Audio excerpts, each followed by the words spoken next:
Madame la maire, chère Anne Hidalgo, Mesdames et Messieurs les élus, Mesdames et Messieurs les autorités civiles, culturelles, militaires, chers amis. Il y a des anniversaires qu'on célèbre dans la joie. Celui de Molière, par exemple, dont le rire nous parvient encore avec éclat. Et il y en a d'autres, plus sombres, dont on aimerait qu'ils ne soient pas advenus, mais qui ont changé à tout jamais l'histoire de Paris et l'histoire de la France. Le massacre de la Saint-Barthélemy, symbole de l'intolérance et de l'horreur et de l'intolérance religieuse, en est l'illustration. On sait, il survient peu après les noces de Marguerite de Valois et d'Henri de Navarre, dans un contexte supposé de réconciliation et de paix. Mais il se distingue par son extrême barbarie. Ils sont plus de 3000 victimes à Paris, 10 000 en province. 450 ans plus tard, il est donc essentiel pour nous de le commémorer, c'est-à-dire de le garder en mémoire et même, pour reprendre les mots de Paul Ricoeur, de travailler sa mémoire pour que le deuil du passé puisse agir sur la direction du présent. Pour que l'histoire des guerres de religion maintienne éveillée en nous une vigilance accrue face à l'intolérance et à la discrimination.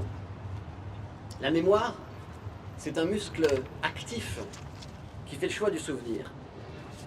En tant que maire de Paris-Centre, à la tête des 4 arrondissements qui dessinent au fond ce qui était alors toute la ville de Paris, je souhaite que notre paysage urbain intègre dans sa mutation permanente la conscience historique sans laquelle aucun avenir ne peut raisonnablement et durablement se construire. Aujourd'hui, aux côtés de la maire de Paris, Anne Hidalgo, et des invités qui nous font l'honneur d'être présents, le pasteur Christian Krieger, président de la Fédération protestante de France, la pasteur Emmanuel Sebolt, Madame Isabelle Sabatier, présidente de la Société de l'histoire du protestantisme français, Madame Aurore Saglio-Thébault, présidente de l'Oratoire, Monsieur Monseigneur Olivier Ribado-Dumas, tout juste installé à Saint-Germain-l'Auxerrois, le nouveau recteur de la cathédrale de Paris de Notre-Dame, le grand rabbin Chaim Corsia, Monsieur Eli Korchia, président du Consistoire central israélite de France, Monsieur Yonatan Arfi, président du CRIF, Monsieur Khaled Larbi, imam qui représente le recteur de la Grande Mosquée de Paris.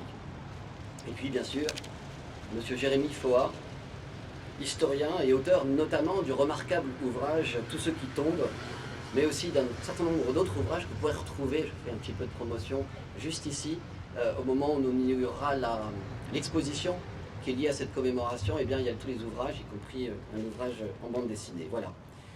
Je suis devant tous ces invités, devant vous, à la fois ému et fier qu'ensemble, toutes confessions réunies, ceux qui croient au ciel et ceux qui n'y croient pas, nous puissions inaugurer le jardin mémorial de la Saint-Barthélemy. Il est adjacent à l'église Saint-Germain-l'Auxerrois, dont on sait que le tocsin sonna le point de départ de la tragédie. Il est situé à quelques mètres seulement de l'oratoire du Louvre, qui abrite depuis 1889 la fameuse statue de l'amiral de Coligny, devant laquelle nous nous recueillons régulièrement, et encore le 24 août dernier. Ce jardin, donc, se doit d'être le symbole de la réconciliation. Son inauguration marque aussi la première étape d'un projet urbain plus ambitieux encore, dont la maire sait qu'il me tient beaucoup à cœur. Je rêve en effet que cette place, cette grande place du Louvre, depuis la colonnade de Perrault face à nous jusqu'à la façade de l'église Saint-Germain-l'Auxerrois, soit repensée. Elle devrait être l'un des plus beaux endroits de Paris, peut-être le plus bel endroit de Paris. Il lui faut donc un projet à sa hauteur. Et ce projet, bien sûr, devra rendre justice à l'histoire sanglante et plurielle dont elle a été le témoin. Ce jardin, nous le dédions aux milliers de victimes protestantes, dont la plupart des noms ont été tus, dont la plupart des corps, jetés à la Seine, n'ont jamais trouvé sépulture. Ce jardin, nous leur dédions pour réparer leurs souvenirs et leur faire une place parmi nous, dans le renouveau de la ville. On se souvient que peut-être qu'Antigone défiait le roi Créon et son autorité en recouvrant secrètement de terre le cadavre de son frère. Eh bien, en quelque sorte, par la même symbolique, nous souhaitons rendre, ici même, dans ce jardin est cultivée leur part de dignité à toutes les victimes de la Saint-Barthélemy. Ce travail de reconnaissance, de restitution d'une dignité bafouée, cher Jérémy Foix, c'est ce que vous avez fait exactement dans votre ouvrage que j'ai cité tout à l'heure, quittant le Louvre en quelque sorte pour vous rapprocher des pavés et comprendre l'exercice du crime, si j'ose dire, depuis la rue. Vous faites la démonstration d'un massacre de la Saint-Barthélemy de proximité, non pas prémédité, mais maintes fois répété par le biais de persécutions préalables. Surtout, vous donnez un visage, une identité, un récit à des victimes demeurées trop longtemps anonymes. Je pense, j'ai lu cet été avec énormément d'émotion ces galeries de portraits, et je pense évidemment à Marie Robert par exemple, la femme du commissaire, à Antoinette de Cesta, la femme battue, à Pierre et Isaac Thénard, tués par leur père. Grâce à votre écriture fine et sensible, ces personnes retrouvent enfin la parole qui leur avait été dérobée.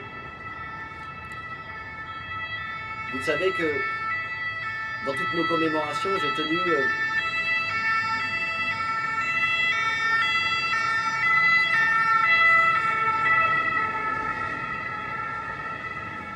il y a des sirènes qui viennent à point nommé peut-être pour souligner la solennité de ce moment. Et ces moments d'histoire, ces moments de commémoration, j'ai tenu toujours à ce qu'elles soient éclairées par le travail et le savoir critique d'un historien. Et je suis donc très heureux que vous soyez à nos côtés aujourd'hui pour inaugurer ce jardin de mémoire vive. J'ajoute que les liens entre l'histoire protestante et la persécution sont profonds et manifestent, y compris à des époques plus récentes. Et je voudrais évidemment dire un petit mot de la résistance des organisations protestantes, du Chambon-sur-Lignon, mais aussi plus près de nous encore, pendant l'occupation et la déportation, au travail de sauvetage de juifs qui votent au pasteur de l'Oratoire et à sa femme, à Paul et à Marcel Vergara, ainsi qu'à Marcel Guillemot à leur côté, d'être justes parmi les nations. Et je souhaite, avec Karen Taïeb, avec Laurence Patrice, que leur mémoire soit donnée à des lieux proches d'ici, à des lieux de transmission. Et pour revenir à notre jardin, je suis très heureux également que ce projet de dénomination ait été porté par la ville de Paris comme une évidence. Et je veux te remercier, chère Anne Hidalgo, avec tes adjointes, avec qui nous partageons tant. Merci.